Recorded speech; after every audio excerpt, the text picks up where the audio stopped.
And action. Hi, I'm Najya. I'm a year 10 student from Sekolah Cikal, and my personal project is 6 to 8. You might be wondering what 6 to 8 is. So, 6 to 8 is a program that we initially started as a family to not use our devices from 6 to 8. It's actually pretty straightforward. We spend this time together as a family. We've decided to do this because we needed to strengthen our bond.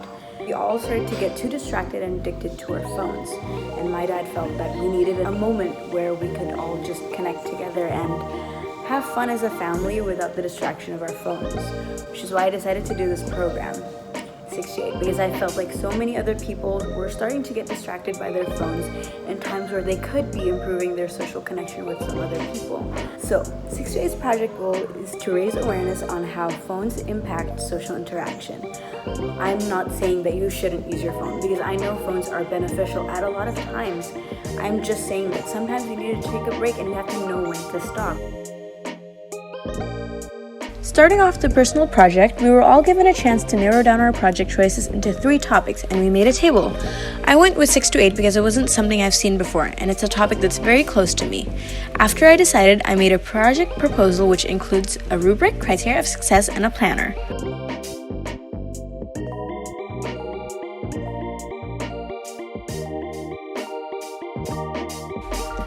I had 3 main sources: Mrs. Najya, who's a psychologist and the founder of Sekolah Cikal, Mr. Jonathan Witabora, a graphic designer and a lecturer at Bina University, also known as Binus University.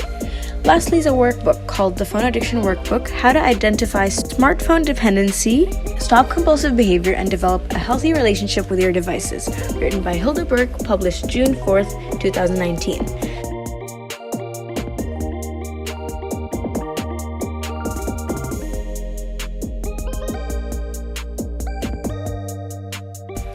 My product can be seen on 6 to 8 Paused. I want to discuss the post which I believe is one of the most important. I chose this post about habit. The post states, "Humans are no different if we perceive a reward to be delivered at random, and if checking for the rewards comes at a little cost, we might end up checking habitually. If you pay attention, you might find yourself checking your phone at the slightest feeling of boredom, purely out of habit.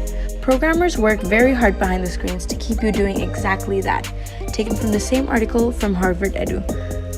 Phones are something very useful, and it can be very difficult to turn it off because of the continuous dinging and the content you're receiving.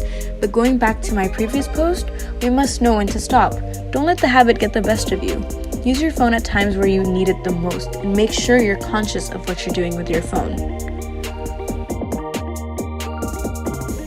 Through my PP, I was able to understand the concept of both virtual and real world. I was able to see how man-made things are able to advantage and disadvantage us at the same time.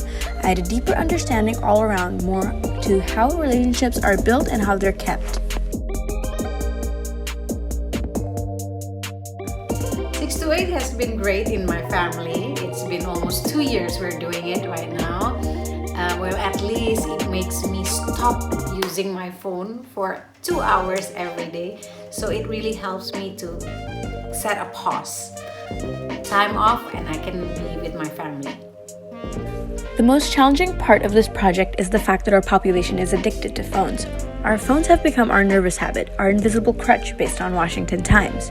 People nowadays rely on their phones because they offer such a wide selection of things to do, such as communication, entertainment, and work purposes. Therefore, some people feel incomplete without their phones. I'm proud of what I was able to achieve with this PP. If I was able to improve, I would have done an offline project or maybe a social experiment where I'm able to conduct something during 6 to 8. Making the project is something I could do with other people. People had great responses towards my page. The community said the page was very informative and they were able to learn something new. And action. Thank you so much for watching this video. I hope you guys enjoyed it. It was really fun doing this project, and I hope you all try 6 to 8 for yourselves. Don't forget to check out Lisa's website on the screen and follow 6 to 8 Pause and my personal Instagram. You can DM me on both platforms about 6 to 8, and I'll make sure to answer your questions. Yeah, that's kind of it. I hope you enjoyed. Love you guys. Bye-bye.